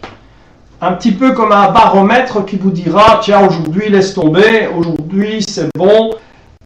C'est à vous aussi à avoir et ça vous empêche parfois de vous faire avoir par une mauvaise énergie qui elle se balade à gauche, à droite. Alors, t'as fini? On associe aussi souvent le pendule, parce qu'on vient d'en parler, cette fameuse pyramide en... Ah oui, il y a la cutomancie aussi, c'est vrai, ça rejoint un peu la géomancie, hein, ça il me semble, ça il y a avec la manière dont les aiguilles vont tomber, c'est un peu pas la même chose, mais avec des petites aiguilles quoi. Et là aussi, ça c'est banal, hein, vous achetez de bêtes aiguilles, idéalement c'est bien avec des boules de couleur, comme ça, comment vous pouvez interpréter par rapport aux couleurs. Si vous avez bien le bleu, quand vous allez avoir une aiguille bleue vers vous, c'est que ça va être bon. Enfin, je pense que c'est quelque chose dans ce style-là, donc comme ça on sait bien, ça existe aussi. On a la géomancie avec GSM pour les heures miroirs. Vous devez taper plusieurs fois, et ça marche qu'une fois, hein, pour avoir un heure miroir, d'accord? Donc je vais tester avec le GSM de notre ami Aldin pour voir si ça fonctionne. Alors voilà, pour relever la remarque de la VC3, attention, on peut aussi l'influencer, lui faire dire ce qu'on veut. Le truc d'un pendule est comme dans tout, de toute façon, ça vous allez le découvrir au fur et à mesure qu'on commence à donner cours à ce niveau-là. C'est que chaque chose que vous avez au niveau divinatoire, support, etc., c'est vous qui le dirigez. Attention, c'est vous qui le dirigez, c'est pas le pendule ni les cartes qui vous dirigent. Et ça, c'est très important à savoir. Donc le pendule, on dit toujours, ben voilà, à droite c'est oui, à gauche c'est non, quand il fait comme ça c'est peut-être. Mais si vous avez envie de vous dire qu'à gauche c'est oui, à droite c'est non, le pendule ira comme ça. Parce qu'encore une fois, c'est une question d'énergie et de vibration. Donc, le pendule, c'est vous qui devez le maîtriser et ne pas lui faire dire ce que vous avez envie, mais la manière dont il va tourner, c'est vous qui allez interpréter, et au fur et à mesure par rapport à l'énergie qu'il y aura dedans, aux pensées, etc., il tournera, et là vous allez interpréter de telle et telle manière. Les cartes c'est pareil, si vous avez décidé d'une carte, ça voulait dire l'amour fou, et ben ça sera ça, donc le jeu il va apparaître vraiment comme ça. C'est vrai que ça a l'air bête, mais il y a... être dépendant non plus. Voilà, c'est ça le... Ne soyez pas dépendant non plus du pendule. Il y a pendule ou encore écriture automatique qui peut être très dangereuse. Moi j'ai déjà lu des témoignages, surtout en fait l'écriture automatique. Le truc c'est qu'on devient vite accro quand on a des messages. Donc voilà, je prends l'exemple d'une personne. Généralement, c'est une personne qui a perdu quelqu'un, un proche, un enfant, un mari, voilà, et qui veut absolument entrer en contact. Alors si ça marche une fois, mon Dieu, c'est foutu, parce que du coup la personne, elle va se replier vraiment sur des écritures automatiques, et ça devient une drogue, ça devient vraiment une addiction. C'est comme les cartes, il y a un moment on les fait tout le temps. Ah ben tiens, il est 2 heures, faut que je les fasse, ça fait 1 heure, je les ai pas faites. Donc ça, il faut aussi laisser le temps au temps. Donc encore une fois, tout est une question de temps, comme le dit Willis. Donc je reprends tes phrases, hein, tu vois. Mais c'est pas parce que vous allez faire 15 fois ou vous allez écrire 15 textes qui sont tous bons. Des fois, le problème quand on tombe dans l'addiction, c'est qu'on arrive à être dans l'autosuggestion ou vraiment l'autosatisfaction de ce qu'on veut faire et de ce qu'on veut entendre. Généralement, quand on tombe sur des écritures automatiques et qu'on est vraiment tout le temps en train d'en faire et qu'on a des textes longs comme ça, pour moi, c'est simplement de l'autosatisfaction par rapport au message qu'on veut faire passer. C'est impossible, une véritable écriture automatique, c'est très vaste. Imaginez-vous, c'est une énergie qui passe. Si on a une phrase, on peut s'estimer heureux. Si on a un dessin qui apparaît, généralement on a le bras qui s'engourdit, il devient froid. On ne contrôle pas ça, on ne sait même pas ce qu'on dessine. Idéalement, on a les yeux fermés. C'est un film entre notre extériorisation psychologique personnelle, donc c'est-à-dire notre éducation, nos ressentis, tout un ensemble qui joue en harmonie avec la société. C'est très infime de passer au stade uniquement osmose, perception extrasensorielle. Le lien est très fin. Si nous forçons, si nous utilisons et nous devenons dépendants, inévitablement, c'est nous qui allons, avec tout ce que nous interagissons dans la société, vouloir prendre le dessus. Il y a déjà eu des conférences, et voire même, je dirais, des documentaires, où on cherche justement ce fin filin entre une forme, entre guillemets, de rationnel, où l'esprit prend le jeu, ou de l'autre côté, où il y a vraiment quelque chose qui prend son temps, qui communique une information, et pas 2 heures, quelque temps, et puis hop, coupure. Généralement, c'est pas plus de 2-3 minutes, quoi. C'est très rare quand ça va au-delà. Imaginez-vous ceux qui font des cartomancies à répétition. À l'usine, quoi. Vous voyez très bien que ces gens-là, après un laps de temps, sont dégagés, on en remet un autre. Pourquoi ? Parce qu'ils sont cassés. Mais non seulement ils sont cassés, vous pouvez me croire, j'en ai rencontré, leur vie aussi est cassée. Divorce, perte de travail, perte de scie, maladie, fatigue. Leur potentiel, leur valise, on va dire, extrasensorielle, il n'y en a plus. Donc, il faut savoir gérer. Généralement, on voit qu'une énergie est positive ou négative, parce qu'encore une fois, c'est une question de confiance en soi, de ressenti. Donc, c'est pour ça qu'il est très important, avant de toucher à quoi que ce soit, d'apprendre à se connaître. Donc, c'est pour ça que je conseille les dessins intuitifs, etc. Voilà, c'est pour ça qu'on a aussi fait Epsilon 5 avec Willis, pour pouvoir vraiment apprendre à se connaître. Parce qu'à ce moment-là, il va pouvoir avoir des signaux qui vont faire, tiens, je me sens bien ou je me sens pas bien. Déjà, rien qu'avoir ça comme, allez, on va appeler ça une intuition, parce que tout le monde appelle ça comme ça. Il y a déjà quelque chose qui se passe. Donc, généralement, on sent quand on est avec une personne qui est positive ou négative, ou une personne qui nous correspond ou ne correspond pas. On va peut-être plutôt appeler ça comme ça. Si vous êtes dans un aspect d'énergie négative, ou reconnaître le côté obscur, c'est très simple, vous allez le reconnaître tout de suite. Vous savez comment ? Vous n'aurez plus de synchronicité. Dans votre vie, il n'y aura plus toutes ces petites lumières, façon de parler, qui vont vous orienter, vous diriger, vous parler. Vous n'aurez plus rien. Vous allez perdre votre travail, vous allez perdre un tas de choses, vous allez sentir que vous vous entassez. La synchronologie, on va en parler avec Abda, et bien à ce moment-là, vous sentez qu'il n'y a plus cette musique qui vous parle. C'est comme dans la société, avec tout ce qui se passe maintenant, on ne voit plus cette synchronicité. On est bien carré et on avance et on ne voit plus rien. Voilà. Donc voilà, ben, écoute, on va entamer vite la synchronicité. Malheureusement, le temps est vraiment contre nous, ça va toujours très vite. Après, comment on finira par les cartes, bon, on va voir où on en sera arrivé. Maintenant, on peut continuer la semaine prochaine aussi. La chute au prochain numéro, comme ça on est sûr que vous venez. Mais comment au niveau de la synchronicité, donc ça c'est encore un autre support que peu de gens connaissent. Donc il y a peu de gens qui savent mettre un mot du moins sur ce qui se passe. Pour un beaucoup de gens qui disent ah ben tiens, moi je vois des heures miroirs, moi je vois tout le temps tel chiffre, je vois tout le temps telle couleur, je vois tout le temps telle chose. Mais voilà, je ne sais pas ce que ça veut dire. Ah, il paraît que voilà, moi quand je connaissais pas encore ce mot, j'avais plutôt l'impression que quelqu'un voulait me parler, mais enfin voilà, quelqu'un quoi. Comme mon style que je... Comment... le chantage hein. Excusez-moi, je suis attirée aussi par les conversations. Je voudrais ouvrir une parenthèse. Vous avez Epsilon 5 sur le salon Radio Ripe et sur un autre salon qui est Blue Zen. Quelqu'un a pris le pseudo Epsilon 5. Évidemment, c'est pas nous, rassurez-vous. Hein. D'accord? Petite précision importante. La nature humaine et la bêtise humaine ont une limite encore incompréhensible dans l'évolution, justement, humaine. Voilà, je te laisse continuer. Donc, la synchronicité, à partir du moment où on prend conscience qu'on baigne dedans 24 heures sur 24, bon, on ne peut pas non plus tout voir 24 heures sur 24 parce que sinon, c'est pas possible, on ne dort plus, y a trop, on devient un peu trop. Donc, encore une fois, par rapport à tout ce qui est support, etc., l'excès n'est pas bon. De toute façon, l'excès, c'est bon de toucher à tout, mais l'excès, de toute façon, pour tout et n'importe quoi, par rapport que ce soit l'alimentation, allez, on peut boire un petit verre de Ricard, mais pas 10, enfin, voilà. Donc, l'excès, c'est vraiment. C'est jamais bon.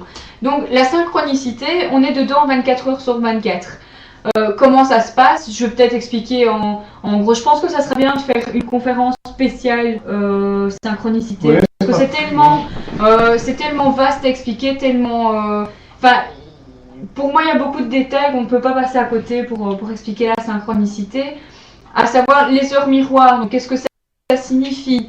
On a par exemple on est omnubilé par une couleur, mais tiens c'est bizarre, je vois du jaune partout, je sors, bam, il y a une voiture jaune qui est garée devant chez moi, j'arrive au magasin, il y a un gros mec en jaune déguisé en poussin qui est devant le magasin, enfin voilà où on se dit vraiment que comme si on était poursuivi par quelque chose, comme si on voulait vraiment nous montrer quelque chose ou qu'on voulait qu'on soit quelque part dans un endroit ou qu'on n'y soit pas justement. Donc ça c'est le but d'Epsilon 5, je vais y arriver. Le but d'Epsilon 5, c'est de vous faire prendre conscience que tout ça existe et que tout le monde est capable. Parce que généralement quand on a des cours, des stages, etc. Alors déjà de 1, on vous demande une somme, si ça dépasse les 250 €, moi je vous dis, vous oubliez, mais directement. Parce qu'on n'hésite pas, hein, on vous demande pas mal de pognon, mais en échange, on vous arnaque bien de l'autre côté. Ce qui est bizarre, c'est que tout le monde est capable et tout le monde sort au même niveau, alors que chacun évolue de manière totalement différente. Pour être honnête avec vous, Epsilon 5, il y a des personnes qui sortent en un stage, c'est bon, ils ont capté, ils sont partis parce qu'il y avait déjà une certaine évolution qui était derrière, et d'autres qui ont besoin de 2-3 stages, d'autres qui ont simplement le plaisir de revenir. Donc ça dépend vraiment de chacun, parce qu'on pourrait se dire, écoutez, vous savez quoi, on va proposer un stage d'Epsilon 5 pendant une semaine, on va vous demander 800 € chacun, et tout le monde ressort avec son don, hein. Ça d'office, tout le monde, vous aurez la formation, on vous imprime un beau petit diplôme, hein, avec un beau dessin et une signature, et voilà, c'est tellement facile en fait d'arnaquer les gens que, il y en a qui profitent, nous on se bat un peu vraiment contre ça, et on vous donne justement au travers Epsilon 5, ces armes en fait, c'est vraiment une armure qu'on vous offre pour justement ne plus tomber dans ces travers, pour ne plus se faire avoir et pour sentir justement quand c'est quelque chose de positif ou de négatif pour vous. Parce qu'il faut savoir que la synchronicité c'est quelque chose de personnel. Ça, je tiens à crier haut et fort. Au début je ne comprenais pas, je pensais que tel chiffre avait telle signification, telle couleur, telle signification. Mais en fait, elle est vraiment propre à chacun. Et c'est là que c'est à la fois complexe et à la fois simple. Donc je sais pas si tu veux... Vous m'entendez 5 sur 5, je suppose?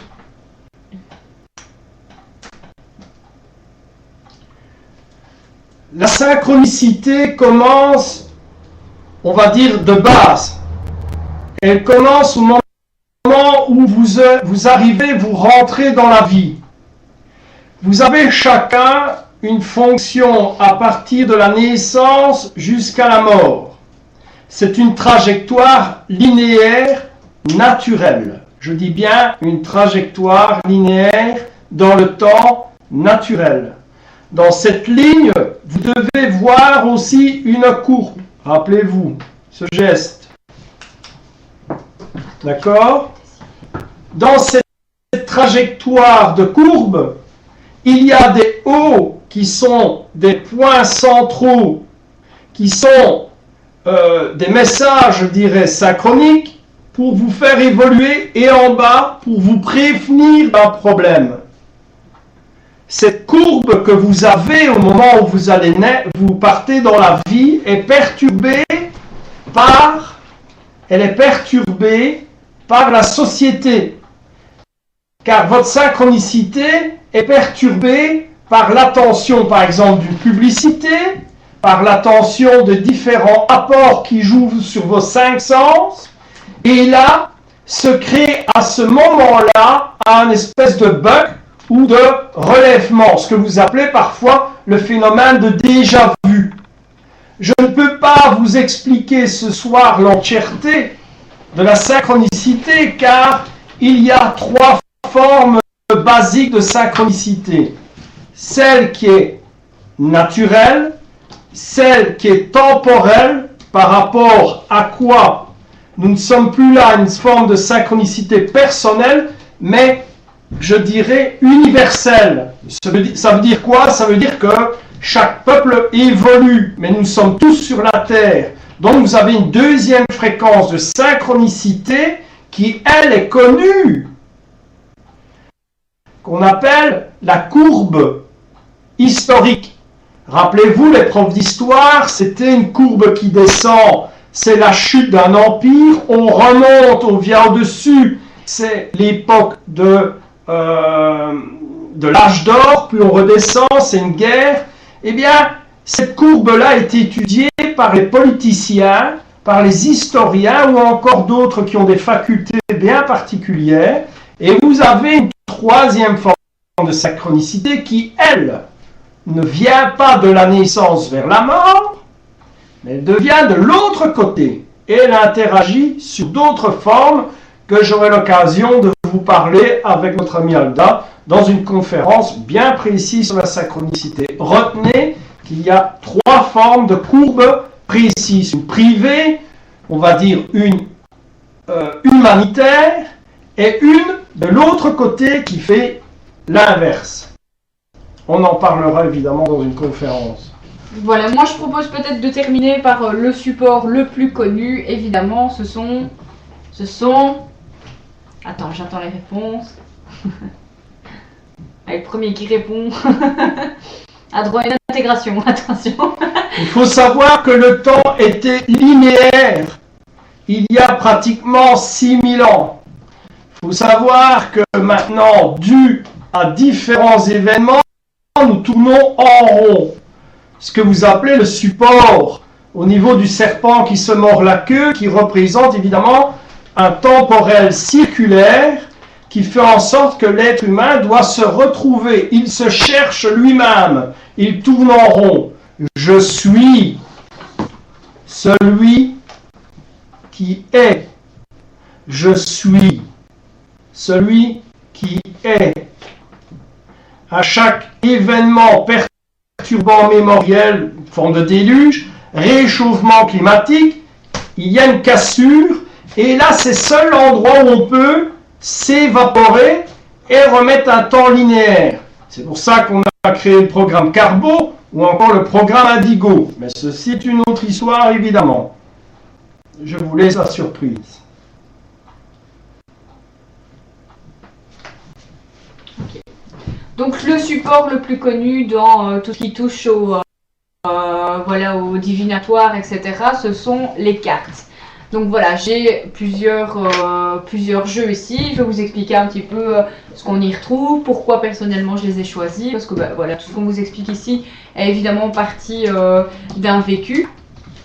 Donc voilà, j'ai par exemple celui-ci qui est, malheureusement il n'existe plus, mais il y a un jeu qui lui ressemble très fort. C'est ce qui s'appelle l'oracle l'oracle de la triade, je pense. Et donc, comment ici, c'est l'oracle de Babylone. Donc, non, pas Béline, le Béline est ici. Attends, oracle de Béline, je vais les ouvrir et je vais vous montrer. Donc, en fait, faire déjà une différence. Oui, je ne sais pas si on voit bien. Ouais, je vais faire un zoom. Comment il y a déjà une différence entre les tarots et. Celui-ci. Non, ici. Voilà. Celui-là, c'est celui de Paradisio. Mais alors, chiant. Comment il y a déjà une différence entre tarot, donc tout le monde connaît le tarot de Marseille, hein, avec les 22 lames, les lames majeures, les mineures, etc. Ah oui, j'ai promis une intégration à tous ceux qui avaient donné la bonne réponse. Et je pense qu'ils ont tous donné. Ça Donc, tu prends tes responsabilités. Non, j'ai dit fait l'intégration par Willet, je pense. Non, je ne l'ai pas dit. Donc, donc il y a la différence entre tarot et oracle, à savoir que le tarot, il part du tarot de Marseille, donc le véritable tarot, le tout premier, on peut le reconnaître à quoi? C'est qu'il a que 3 couleurs. Donc vous avez, donc de mémoire, hein, je pense que c'est le bleu, le rouge et le jaune, je pense. Donc ce sont les 3 couleurs primaires en fait. Donc le tarot, le premier de Marseille, en tout cas on le reconnaît à ça. Après il y a un dérivé où là on voit qu'il y a une 4e couleur qui est le vert. Et après en fait le tarot, c'est toujours les mêmes cartes, c'est toujours les lames majeures et les lames mineures, mais ce sont des thèmes différents. Donc on peut avoir le tarot des lutins, on peut avoir le tarot des fées, le tarot amérindien, mais vous retrouverez toujours les 22 lames majeures et les lames mineures. Je crois qu'en tout c'est 76 ou 78. Je pense même c'est 78 cartes, hein, je pense, un tarot. Tandis qu'un oracle, en fait, là, on va retrouver mais vraiment des cartes, mais totalement différentes. On peut avoir 36 cartes, on peut en avoir 42, on peut avoir 78 cartes. Donc, par exemple, l'oracle de Babylone, il a 78 cartes. Et on va voir un petit peu, il y a vraiment des images, je sais pas si tu peux zoomer, parce que je pense pas que la qualité soit super méga top. Stop. Donc là, on voit qu'il a vraiment un style particulier. Au niveau des dessins, moi il m'a vraiment attiré parce qu'il est bourré de symboles et ça évidemment c'est mon dada parce que je ne les connais pas par cœur, j'avoue, et donc à chaque fois que je fais un tirage à une personne, c'est une découverte parce que c'est que de l'analyse de symboles. Donc là vous voyez déjà un premier oracle.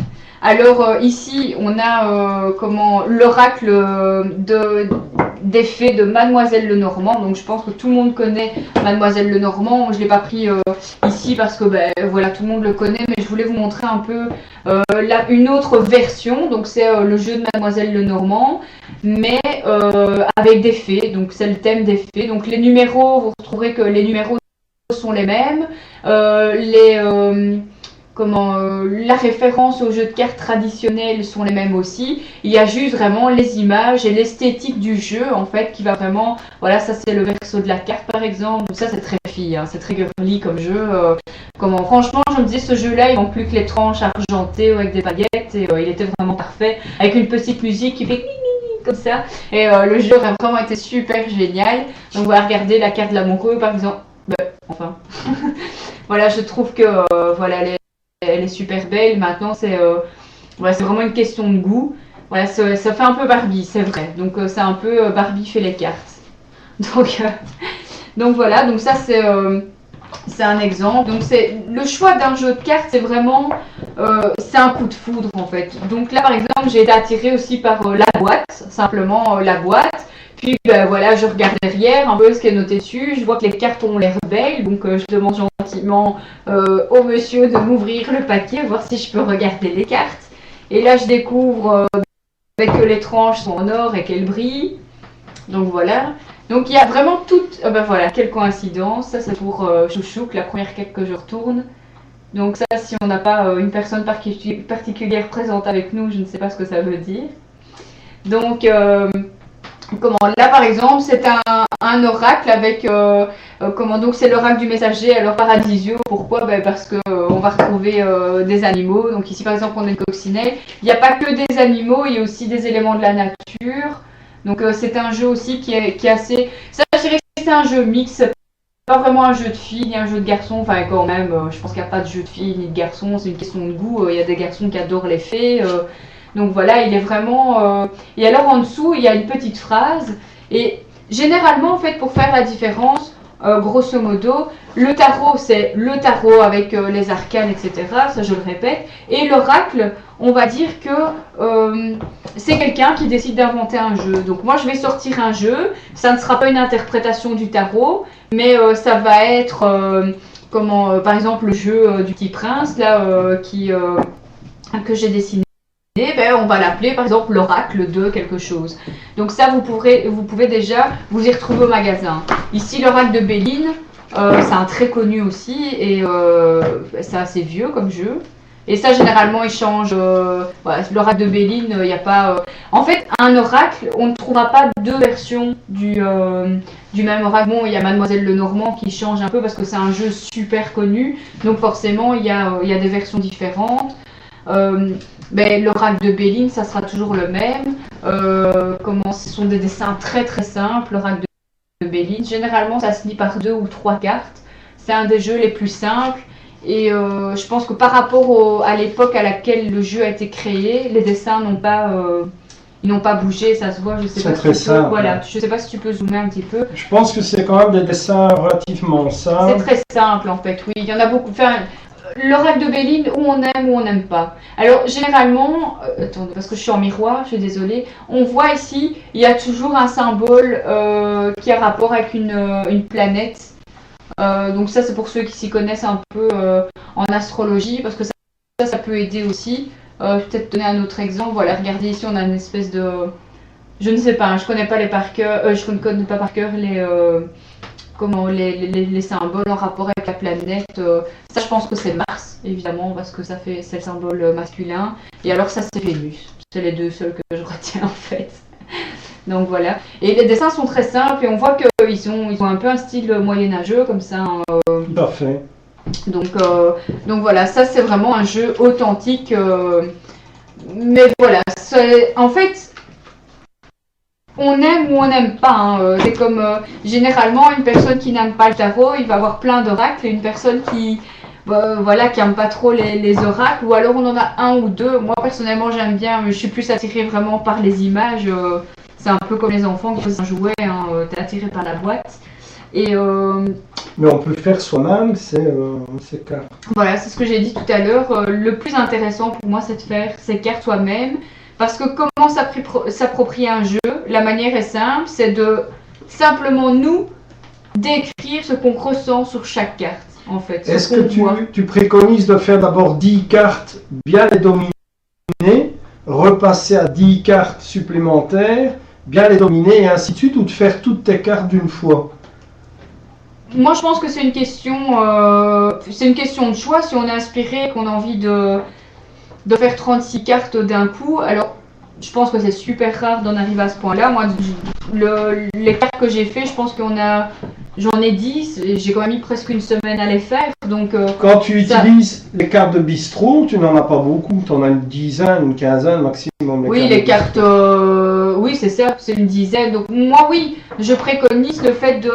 Enfin, généralement, quand on a un jeu, on aime bien qu'il soit complet, mais c'est différent d'avoir un jeu qu'on dit tiens c'est ton jeu et que tu dois dire bon bah oui si je n'en prends que 10 bah, je n'aurais que je vais peut-être tirer les 10 mauvaises, tandis que si on les fait soi-même, moi je partirais quand même du fait de fixer un objectif final, de dire bah tiens voilà je vais faire un jeu de 10 cartes, de dire voilà mon jeu ça sera 10 cartes et de les créer et de partir comme ça. Moi je pense qu'il faut vraiment moi je partirais vraiment sur un objectif de se dire voilà je décide de faire un jeu de 36 cartes et je l'utiliserai quand j'aurai fini de les dessiner, parce que de toute façon si tu les dessines toi-même tu n'as pas à te les approprier, tu te les appropries déjà rien qu'en les dessinant. Ça, c'est une question, voilà. Non, c'est vrai.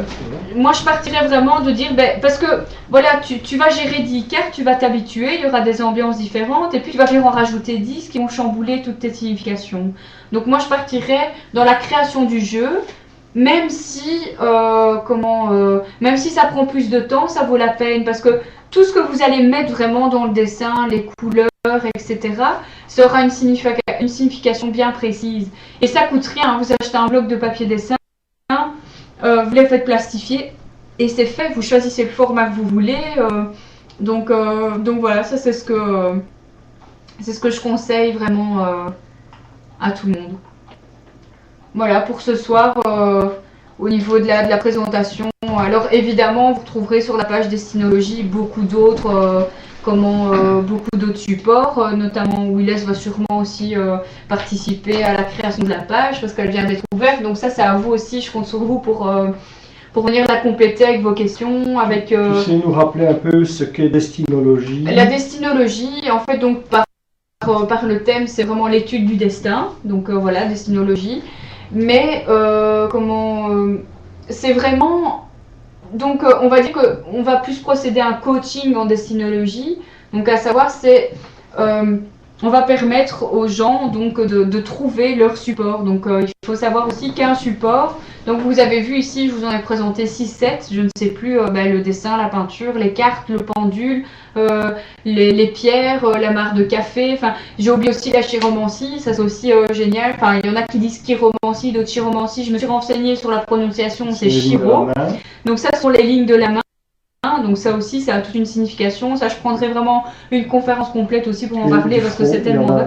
Et alors, il y en a aussi au niveau du front, même les traits du visage, et même la chiromancie ne se limite pas qu'aux lignes de la main, mais à la forme des doigts, à la forme des mains, etc. Donc ça, c'est vraiment physique.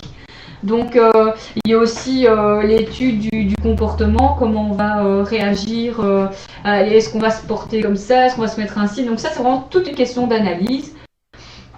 Et donc la destinologie, ça permet aussi à chaque personnalité à son support en fait. Donc est-ce qu'on est plus sensible, est-ce qu'on a vite chaud, vite froid, etc. Donc ça, à ce moment-là, je conseillerais à la personne de faire le pendule parce que ça veut dire qu'elle a une vibration assez active. Ou alors je la dirigerais vers le magnétisme parce que c'est une énergie qui doit bouger. Enfin voilà, ça c'est une découverte et c'est encore une fois apprendre à se connaître, aussi savoir ce qu'on aime. Parce que voilà, on peut pas. Mais malheureusement, moi je connais quelqu'un qui adore le pendule. Il n'y a aucun pendule qui réagit avec elle. Je lui ai dit écoute, laisse tomber. C'est malheureux, mais on ne peut pas non plus forcer quelque chose. Alors on en fait.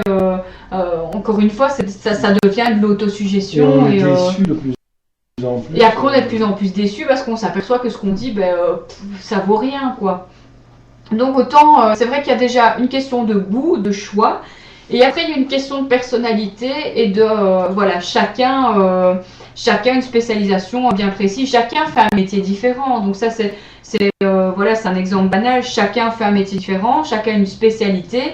Et pour choisir son support, qu'il soit divinatoire, énergétique, etc., chacun a ses capacités aussi. Donc voilà.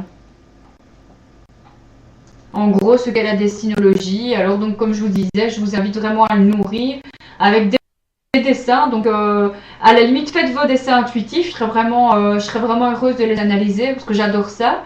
Et généralement, on voit la personnalité, on voit peut-être du passé, du présent, du futur. Ça, tout dépend vraiment de la manière dont il va être fait. C'est très très personnel. Et alors, les autres aussi peuvent évidemment dire ce qu'ils ressentent par rapport au dessin parce que évidemment, plusieurs avis, c'est génial aussi parce que il y a des fois un avis ne suffit pas, plusieurs. Il y a peut-être des choses que je ne vais pas voir parce qu'il y a des choses plus importantes à creuser. Pour le temps, tu mets ça encore à faire deux. Aussi pour toi. Pour toi. Alors, moi je vais un petit peu faire comme dans les stages. Je propose à Alda de faire une petite méditation de l'étoile, un petit quart d'heure. Est-ce que vous êtes intéressé pour faire une méditation de l'étoile, histoire de vous donner un peu plus de déclenchement synchronique dans votre journée de demain? Alors, voilà comment on va procéder. Vous allez vous asseoir dans la position la plus confortable pour vous. Donc, pas besoin de se mettre en lotus, pas besoin de... Mettez-vous dans votre position dont votre corps accepte l'entièreté de la positivité, le relax. Vous fermez les yeux. Fermez les yeux. Respirez doucement. Inspirez. Respirez. Inspirez. Regardez, vous avez vos paupières fermées, regardez dans le noir. Vos paupières sont fermées et pourtant, vous cherchez dans le noir. Vous regardez. Il y a des petites couleurs pour les uns, jaune, bleu, rouge. Pour d'autres, c'est un petit voile, un léger brouillard. Cherchez dans le noir. Observez. Des choses peuvent s'imposer.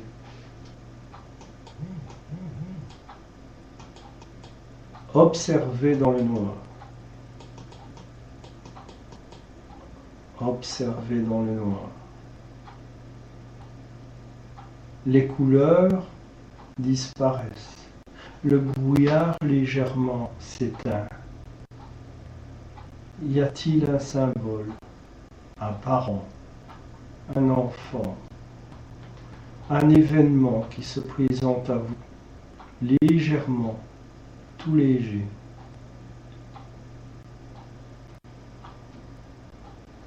Vous allez tout doucement maintenant penser à ce que vous avez besoin dans votre existence, ce qui vous ennuie, ou pour d'autres, ce qui vous fait vivre.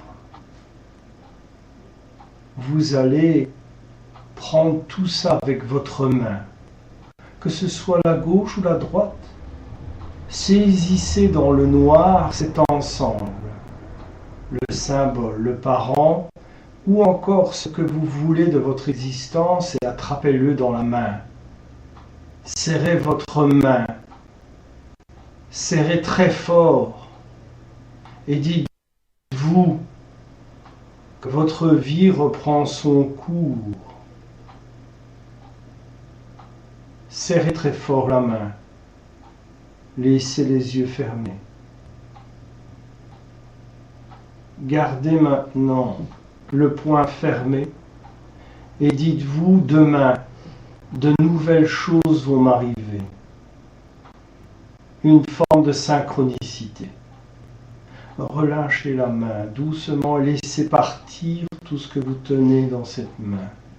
Laissez partir et gardez les yeux fermés. Respirez. Respirez. Respirez. Ouvrez les yeux.